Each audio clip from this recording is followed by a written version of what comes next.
पटेल जी, श्री शशिकांत भाई पटेल जी और छोटा उदयपुर विधानसभा क्षेत्र से जुड़े हुए सभी भारी संख्या में उपस्थित भारतीय जनता पार्टी के कार्यकर्ता भाइयों बहनों, मैं गुजरात की इस धरती को नमन करता हूं, जिस धरती ने कभी उत्तर प्रदेश की मथुरा से यहां पर पधारे भगवान श्री कृष्ण को अपना पावन धाम द्वारिका को बसाने का एक अवसर दिया था। जिस धरती पर राष्ट्रपिता महात्मा गांधी का जन्म हुआ और भारत की आजादी की लड़ाई उनके नेतृत्व में लड़ी गई, जिस धरती पर लौह पुरुष सरदार वल्लभ भाई पटेल पैदा हुए और भारत की 563 से अधिक रियासतों को एकजुट करके वर्तमान भारत के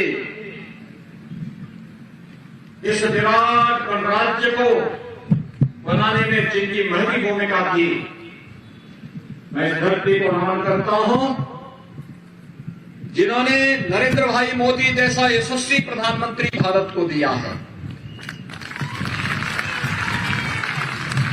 जिनके नेतृत्व में वैश्विक मंच पर भारत की प्रतिष्ठा बढ़ी है, भारत की सीमाएं सुरक्षित हुई हैं, बिना भेदभाव के भारत के प्रत्येक नागरिक को उसका अधिकार प्राप्त हो रहा है। हम अभिनंदन करते हैं देश के यशस्वी प्रधानमंत्री श्री नरेंद्र मोदी जी का, जिन्होंने आजादी के बाद पहली बार एक आदिवासी वनवासी परिवार की एक महिला को देश के सर्वोच्च संवैधानिक पद राष्ट्रपति के पद पर बिठा करके भारत के हर वनवासी, गिरिवासी और उन बंधु बांधवों का सम्मान बढ़ाया है, जिन्होंने कभी भगवान श्री राम की सेना में अग्रणी भूमिका का निर्वहन करते हुए भारत के अंदर राम राज्य की स्थापना का शंखनाद किया था। मैं अभिनंदन करता हूं देश के यशस्वी प्रधानमंत्री नरेंद्र मोदी जी का, जिनके दृढ़ इच्छा शक्ति और जिनके विजन के कारण 500 वर्षों का इंतजार समाप्त हुआ और अयोध्या में प्रभु श्री राम के भव्य मंदिर के निर्माण का मार्ग प्रशस्त हुआ है। ये गुजरात की धरती है भाइयों बहनों।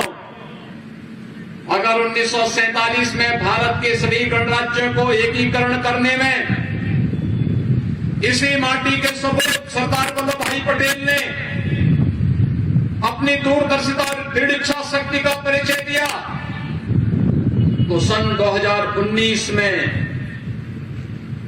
कश्मीर से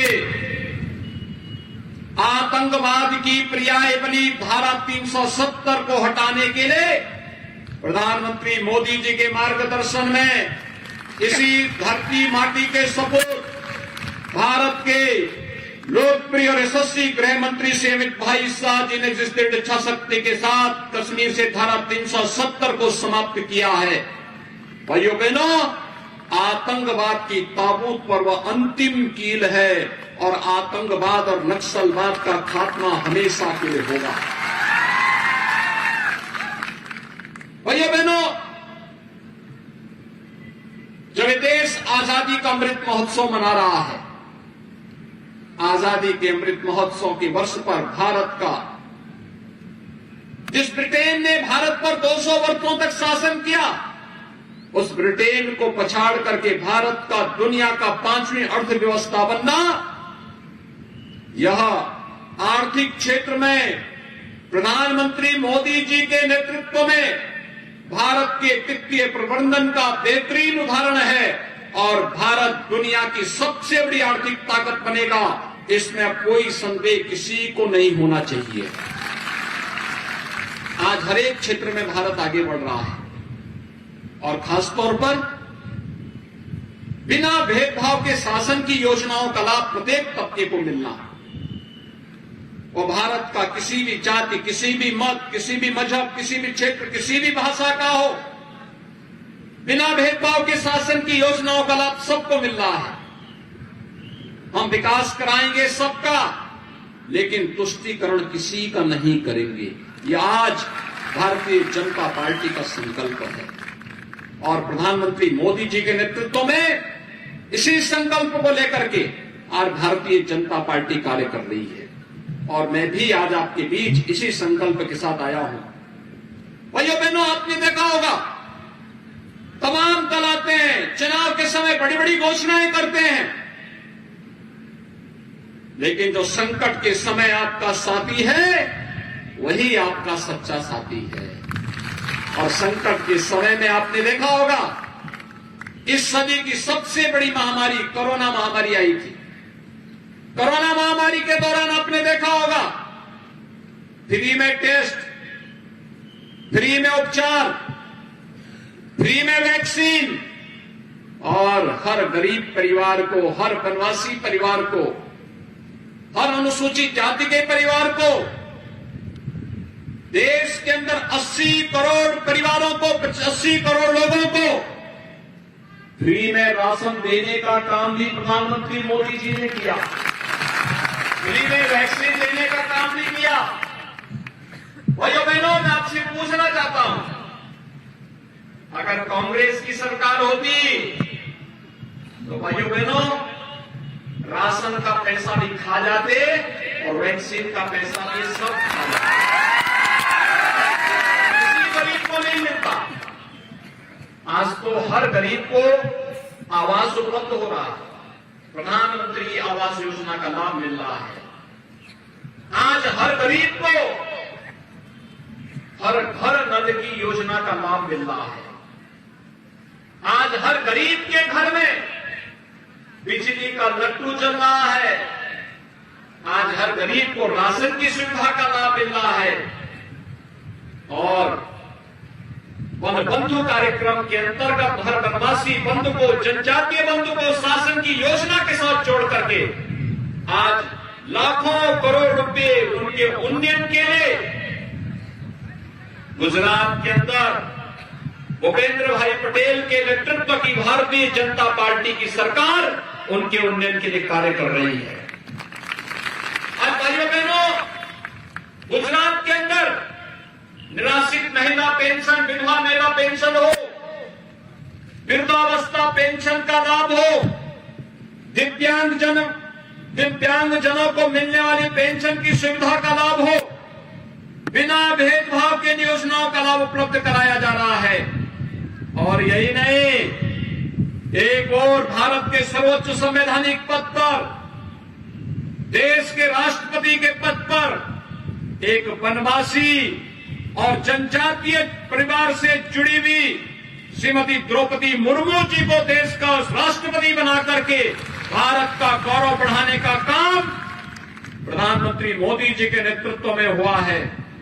तो दूसरी तरफ गुजरात के अंदर भगवान बिरसा मुंडा के नाम पर विश्वविद्यालय की स्थापना का कार्यक्रम भी उसी श्रृंखला का एक नया हिस्सा है। और इसलिए भाइयों बहनों, आज हम सब आपके पास आए हैं।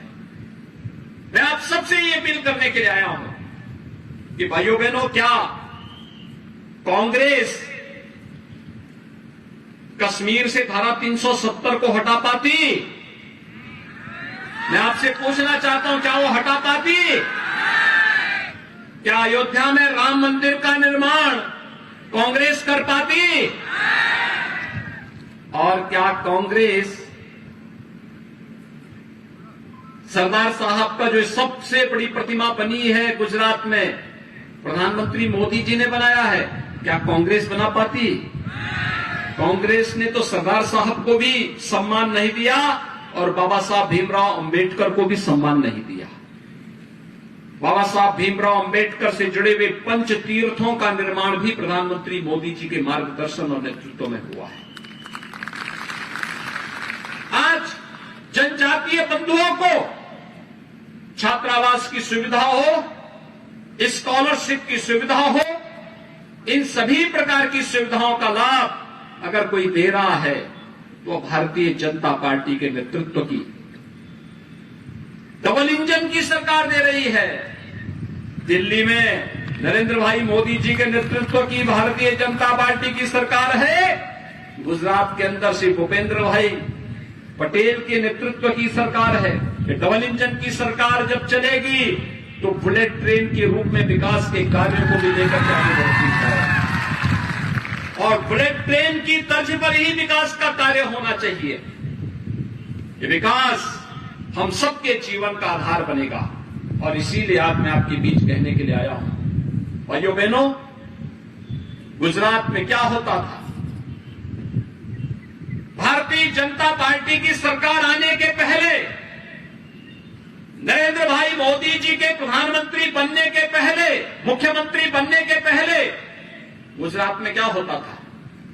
दंगे होते थे, कर्फ्यू लगता था, गुंडागर्दी चरम पर थी, अराजकता फैलाने का कार्य होता था, लूट खसोट थी।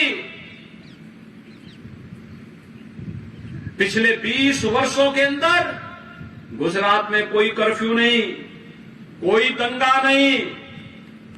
गुजरात विकास के पथ पर आगे बढ़ रहा है, सुरक्षा का एक मॉडल दे रहा है, विकास का एक मॉडल दे रहा है, लोक कल्याण का एक मॉडल दे रहा है, नौजवानों के लिए नौकरी और रोजगार की सुविधा दे रहा है, अन्नदाता किसानों के लिए प्रधानमंत्री किसान सम्मान निधि का लाभ दे रहा है, महिलाओं के लिए स्वावलंबन के लिए अनेक कार्यक्रम चलाए जा रहे हैं। भाइयों बहनों, ये नए भारत का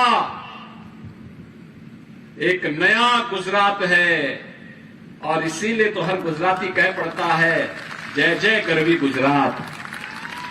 और भाइयों बहनों, ये तब सार्थक होगा जब 7वीं बार भी कमल चुनाव चिन्ह की सरकार गुजरात के अंदर बनेगी। आप सभी श्री अभय सिंह भाई तड़वी के समर्थन में कमल चुनाव चिन्ह पे वोट देंगे। सो आप बधा, भाजपा ने भव्य जीत आपसो, हाथ ऊंचा करने समर्थन आपो। सभी लोग मेरे साथ बोलेंगे, भारत माता की, भारत माता की, भारत माता की, जय श्री राम, जय जय श्री राम।